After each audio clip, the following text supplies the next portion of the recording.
सबसे ज्यादा आबादी कहां पर है? भारत में, और अब तो पहले नंबर पर भी आ गया है। लेकिन आपको यह जानकर हैरानी होगी दर्शकों, जब हमने डेटा निकाला तो हर 1 लाख की आबादी पर 156 पुलिसकर्मी हैं। असदुद्दीन ओवैसी को आज मैं समझा रहा हूं कि अगर एक पुलिसकर्मी 641 व्यक्तियों की सुरक्षा करता है तो कितना भार उस पर पड़ता होगा। पुलिसकर्मियों की स्वीकृत संख्या प्रति 1 लाख की आबादी पर 195 है। सोचिए, अभी भी हम बहुत पीछे हैं। अब सरकार ने एक पुलिसकर्मी को 512 व्यक्तियों की सुरक्षा की जिम्मेदारी दी। देखिए आप, ये खड़ा है ऐसे पुलिस वाला, ऐसे ही हमारे पुलिस भाई खड़े रहते हैं, जवान खड़े रहते हैं। लेकिन असदुद्दीन ओवैसी अगर चौकी खुल रही है तो इसे दिक्कत बता रहे हैं। अब इन्हें दिक्कत क्या है, आज सवाल यही है। आप सोचिए दर्शकों, इसे लेकर सियासत भी हो रही है। क्या कह रही है भारतीय जनता पार्टी, सुनवाता हूं आपको। बैरिस्टर असदुद्दीन ओवैसी के छोटे भाई अकबरुद्दीन ओवैसी ये बयान देते थे कि 15 मिनट के लिए पुलिस हटा ली जाए। ये न जाने क्यों पुलिस हटाने के लिए ये दोनों भाइयों के बीच में होड़ रहती है कि पुलिस नहीं होनी चाहिए। इसलिए अगर पुलिस चौकियां खुल रही हैं तो असदुद्दीन ओवैसी को पीड़ा क्यों हो रही है? पीड़ा क्यों हो रही है दर्शकों, यह पूछा जा रहा है। लेकिन शाही जामा मस्जिद के सामने बन रही सत्यव्रत चौकी पर ओवैसी चाहे कितनी ही सियासत कर लें दर्शकों, कहीं भी सच्चाई यही है कि चौकी इलाके के लोगों की सुरक्षा के लिए बनाई जाती है, जैसा यहां पर बन रही है।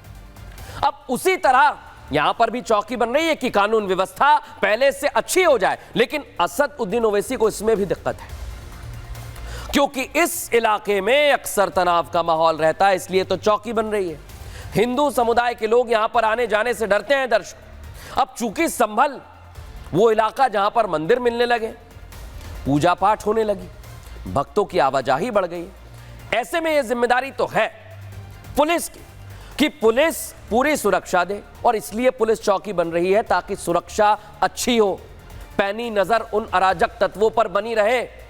लेकिन असदुद्दीन ओवैसी भड़का रहे हैं, इसलिए भड़काऊ भाईजान मुस्लिम इलाकों में सरकारी सुविधाओं को इससे जोड़ने लगे। लेकिन असल में सच क्या है, आज मैं आपको बताने वाला हूं। क्योंकि असदुद्दीन ओवैसी ने पूछा कि भाई स्कूल अस्पताल क्यों नहीं बन रहे, तो आज मैं बताता हूं कि स्कूल चौकी अस्पताल का सच क्या है। पहले स्कूल, योगी सरकार में सरकारी स्कूलों का सच क्या है, आज आपको बता रहा हूं। 7 साल में उत्तर प्रदेश में शिक्षा का स्तर सुधारने के लिए कई सारे प्रयास किए। हमने डेटा खंगाला तो 2024 में प्राथमिक शिक्षा के लिए 72,000 करोड़ रुपए दिए गए हैं। सरकारी स्कूलों में 40 लाख से ज्यादा नए बच्चों ने प्रवेश भी लिया है। इतना ही नहीं, कंपोजिट मॉडल स्कूलों की स्थापना भी होने जा रही है और 8,000 न्याय पंचायतों में मॉडल कंपोजिट स्कूल बन रहे हैं। यह शायद असदुद्दीन ओवैसी को नहीं दिख रहा होगा। इन स्कूलों में अत्याधुनिक सुविधाएं हैं ताकि अच्छे बच्चों को पढ़ाई कराई जा सके। इन स्कूलों में प्री प्राइमरी से इंटरमीडिएट तक की शिक्षा दी जाएगी दर्शकों, और कंप्यूटर लैब और स्मार्ट क्लास की सुविधा भी रहेगी। लेकिन सिर्फ इतना ही नहीं दर्शकों, प्राइवेट स्कूलों की तरह स्मार्ट क्लास लगने वाली है। आपको यह भी बता दूं कि इतनी ही बात अस्पतालों को भी लेकर पूछी गई। लेकिन अब मैं आपको बताता हूं कि अस्पतालों का हाल क्या है, कैसा ये अस्पतालों का हाल है। और बड़ी बात यही है कि जब बात स्कूलों की आती है, अस्पतालों की आती है, तो क्या उत्तर प्रदेश कर रहा है, दिखाता हूं आपको। देश में टॉप 10 लिस्ट में उत्तर प्रदेश के 9 सरकारी अस्पताल आते हैं दर्शकों। साल भर में सरकारी अस्पतालों की ओपीडी 14 करोड़ 29 लाख मरीज हैं। आप सोच लीजिए, अंदाजा लगाइए। 57 लाख 15,000 रोगियों को भर्ती कर इलाज किया जाता है उत्तर प्रदेश में। 13 करोड़ 89 लाख लोगों को मुफ्त में पैथोलॉजी की जांच की सुविधा मिलती है, जो आप जांच कराते हैं। रोजाना लगभग 1,75,000 मरीज सरकारी अस्पताल में रह रहे हैं और स्वास्थ्य महानिदेशालय में कंट्रोल रूम बनाकर सीसीटीवी से निगरानी की जा रही है। लेकिन असदुद्दीन ओवैसी अस्पताल और स्कूलों को लेकर सवाल पूछ रहे हैं। आंकड़े मैंने आपको बता दिए, लेकिन भारतीय जनता पार्टी अब ओवैसी को घेरने में जुट गई है। देखिए जरा क्या कह रहे हैं। असदुद्दीन ओवैसी की राजनीति है ये लोगों के समझ से परे है।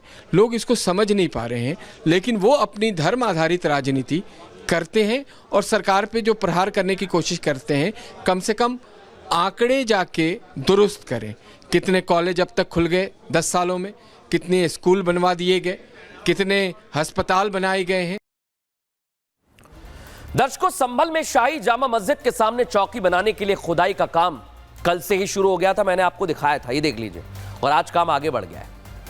लेकिन जैसा कि सनातन धर्म में होता है, किसी भी इमारत या बिल्डिंग की नींव डालने से पहले वहां पूजा की जाती है। तो आज की तस्वीर आपको दिखाता हूं। ये देखिए, पंडित जी पहुंच गए वहां पर। चौकी का नाम है सत्यव्रत। ये संभल का सतयुग में नाम हुआ करता था। चौकी के स्थान पर भूमि पूजन किया गया। पंडित जी ने मंत्रोच्चार के साथ भूमि पूजन किया है। हमारे सहयोगी वहां पर मौजूद थे। आपको ग्राउंड जीरो से पूरी रिपोर्ट दिखाता हूं कि वहां इस समय चल क्या रहा है। देखिए जरा।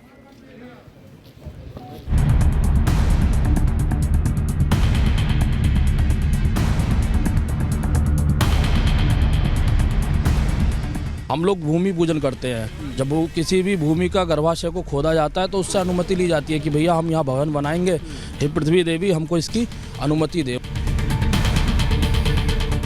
सत्यव्रत पुलिस चौकी का भूमि पूजन हिंदू धर्म के अनुसार जामा मस्जिद से महज 20 कदम की दूरी पर आज हो गया है। सुबह सुबह पंडित जी वहां पहुंचे, तमाम तैयारियां की, जिसके बाद संभल के एडिशनल एसपी श्रीश चंद ने विधिवत तरीके से पूजा पाठ किया और चौकी की नींव रखी।